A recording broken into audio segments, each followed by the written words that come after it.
சிவனுக்கு கண் கொடுத்த கண்ணப்ப நாயனார் கதை தெரியுமா? பண்டை காலங்களில் ஒரு சிறிய கிராமத்தில் வேட்டையாடும் பழங்குடி மக்கள் வாழ்ந்தனர். அந்த குழுவில் பிறந்தவன்தான் திண்ணன். அவன் ஒரு துணிச்சலான வேட்டையாளர். விலங்குகளை வேட்டையாடி தனது குடும்பத்தை வளர்த்தவன். அவனுக்கு ஈரமான மனமும் துணிவான உள்ளமும் இருந்தது.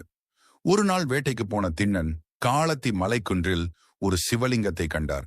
அவருக்கு அந்த கல்லில் ஏதோ ஒரு விசேஷமான ஈர்ப்பு ஏற்பட்டது. அதனை அவர் தேவனே என உணர்ந்தார்.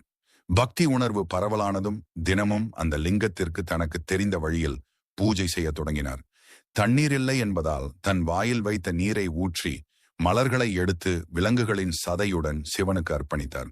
இது பாரம்பரிய பூஜை முறைக்கு முரணாக இருந்தாலும் சிவன் திண்ணனின் உண்மையான அன்பை உணர்ந்து மகிழ்ந்தார். அந்த சிவலிங்கத்துக்கு வழிபாடு செய்யும் பண்டிதர் ஒருவன் திண்ணன் செய்யும் வழிபாட்டை அவமதித்து கோபித்தான். இவன் எப்படி இறைவனை இப்படி வழிபடுகிறான் என விமர்சித்தான். ஆனால் சிவன் ஒரு சொல்லும் கூறவில்லை. அவனது உள்ளத்தை மட்டும் பார்த்தார். ஒரு நாள் திண்ணன் வழிபட்டுக் கொண்டிருக்கையில் லிங்கத்தின் வலது கண்ணில் ரத்தம் வெளியேறியது. திண்ணன் அதை கண்டதும் அதிர்ச்சியடைந்தார். உடனே தன் வலது கண்ணை பறித்து அந்த இடத்தில் வைத்து விட்டார். ரத்தம் நின்றது.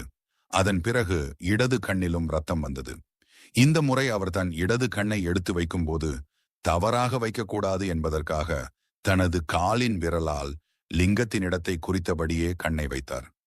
இந்த தருணத்தில் சிவன் திடீரென தோன்றி, "நில் கண்ணப்பா" என்று கூறினார். திண்ணனின் உண்மையான அன்பும் தியாகமும் சிவனை கண்கலங்கச் செய்தது. சிவன் திண்ணனுக்கு அபயம் அளித்து அவனது கண்களை மீண்டும் கொடுத்து அவனுக்கு கண்ணப்ப நாயனார் என பெயரிட்டார். இந்நிகழ்வு திண்ணனை 63 நாயன்மார்களில் ஒருவராக உயர்த்தியது. இன்று வரை அவரை பக்தியின் உச்சம் என கருதுகிறார்கள். இக்கதை நடந்த இடம் ஸ்ரீகாளஹஸ்தி கோயில், ஆந்திராவில் உள்ளது. இது வாயு லிங்கம் என அழைக்கப்படுகிறது. பஞ்சபூத ஸ்தலங்களில் ஒன்றாகும்.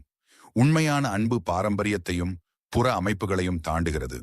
இறைவன் எப்போதும் நம் உள்ளத்தின் தூய்மையை மட்டும் பார்ப்பார். தியாகம்தான் உண்மையான பக்தியின் அடையாளம் என்பதை இக்கதை நமக்கு உணர்த்துகிறது. ஓம் நம சிவாய. நலமும் அருளும்